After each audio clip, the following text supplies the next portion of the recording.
Hi అండి, welcome to లేకాస్ recipes. ఈరోజు మనం మన రెసిపీస్లో మంచి బాయిల్డ్ ఎగ్ ఫ్రైని ప్రిపేర్ చేసుకుందామండి. చాలా బాగుంటుంది, చాలా సింపుల్గా ప్రిపేర్ చేసుకోవచ్చు.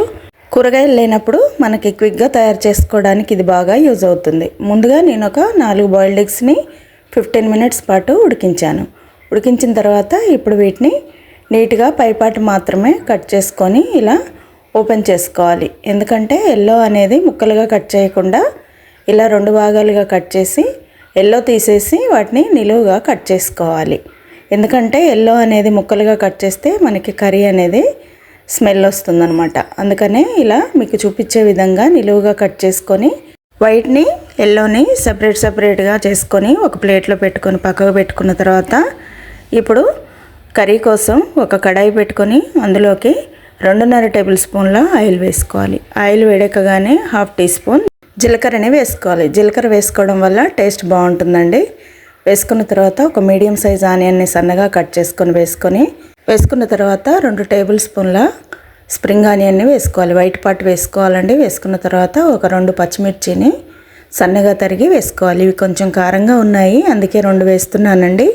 వేసేసి ఇప్పుడు ఈ ఆనియన్ అంతా కూడా మంచిగా ఫ్రై అయ్యేలాగా ఫ్రై చేసుకున్న తర్వాత 1/2 టీ స్పూన్ పసుపు వేసేసుకొని మంచిగా ఫ్రై చేసుకున్న తర్వాత ఒక కట్ట మెంతికూరను కూడా వేసుకోవాలి. వేసుకొని ఇది కూడా మంచిగా ఫ్రై అయిన తర్వాత ఇందులోకి 1/2 టీ స్పూన్ అల్లం వెల్లుల్లి పేస్ట్ వేసుకోవాలి.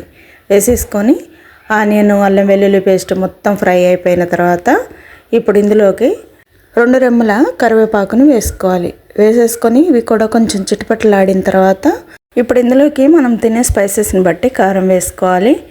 3/4 టీ స్పూన్ కారం వేసుకున్న తర్వాత 1/2 టీ స్పూన్ ధనియాల పొడి, 2-3 చిటికెళ్ళ గరం మసాలా వేసేసుకొని మంచిగా ఫ్రై చేసుకోవాలి. పూర్తిగా సిమ్లోనే పెట్టుకోవాలండి ఫ్లేము, లేకపోతే అడగంటిపోతుంది. ఇలా పూర్తిగా ఫ్రై అయిపోయిన తర్వాత ఇప్పుడు ఇందులోకి మనం ముందుగా కట్ చేసి పెట్టుకున్న వైట్ పార్ట్ ఉంటుంది కదండి ఎగ్లో, అది వేసేసుకోవాలి. వేసుకొని ఇప్పుడు ఈ వైట్ ఎగ్ అంతా కూడా పూర్తిగా కట్ అవ్వకుండా నిదానంగా కలుపుకోవాలి. మనకి ఫాస్ట్గా కలిపేస్తే ఇదంతా కూడా చితికిపోయినట్టుగా అయిపోతుంది. ఇప్పుడు ఇలా కలుపుకున్న తర్వాత ఇంకొక 2 టేబుల్ స్పూన్ల స్ప్రింగ్ ఆనియన్ని వేసుకోవాలి. అది గ్రీన్ పార్ట్ని వేసుకోవాలండి. వేసుకొని ఇదంతా కూడా మంచిగా కలుపుకున్న తర్వాత ఇప్పుడు ఎల్లో వేసుకోవాలి. ఎల్లో వేసుకొని మళ్ళీ ఒక 1/4 టీ స్పూన్ కారం వేసుకోవాలి. వేసుకున్న తర్వాత ఇప్పుడు ఇదంతా కూడా నిదానంగా కలుపుకోవాలి. ఎల్లో అనేది చితకకుండా నిదానంగా కలుపుకున్న తర్వాత ఇందులోకి టేస్ట్కి తగ్గట్టుగా సాల్ట్ని వేసుకోవాలి. నేను ఒక 1 టీ స్పూన్ సాల్ట్ వేసానండి. వేసేసి మళ్ళీ ఒకసారి ఇదంతా కలుపుకొని ఇప్పుడు దీంట్లోకి లాస్ట్గా కొంచెం చేతి నిండుగా కొత్తిమీర వేసుకొని మళ్ళీ ఒకసారి ఫ్రై చేసుకోవాలి. ఎక్కువసేపు అవసరం లేదండి. ఇప్పుడు 1 నిమిషం పాటు ఫ్రై చేసుకొని వేడివేడిగా బౌల్లోకి సర్వ్ చేసుకుంటే బాయిల్డ్ ఎగ్ ఫ్రై రెడీ అయిపోతుందండి. వేడివేడిగా బౌల్లోకి సర్వ్ చేసుకోవటమే. ఇది బ్యాచిలర్స్కి బాగా యూజ్ అవుతుందండి. మనకి ఎప్పుడైనా కూరగాయలు లేనప్పుడు కూడా ఇలాంటివి ప్రిపేర్ చేసుకుంటే చాలా ఈజీగా క్విక్గా అయిపోతుంది. నచ్చిందా బాయిల్డ్ ఎగ్ ఫ్రై? నచ్చితే లైక్ చేసి ఫ్రెండ్స్కి ఫ్యామిలీ మెంబర్స్కి షేర్ చేసి లేకాస్ రెసిపీ ఛానల్ని తప్పకుండా సబ్స్క్రైబ్ చేసుకోండి. Thank you.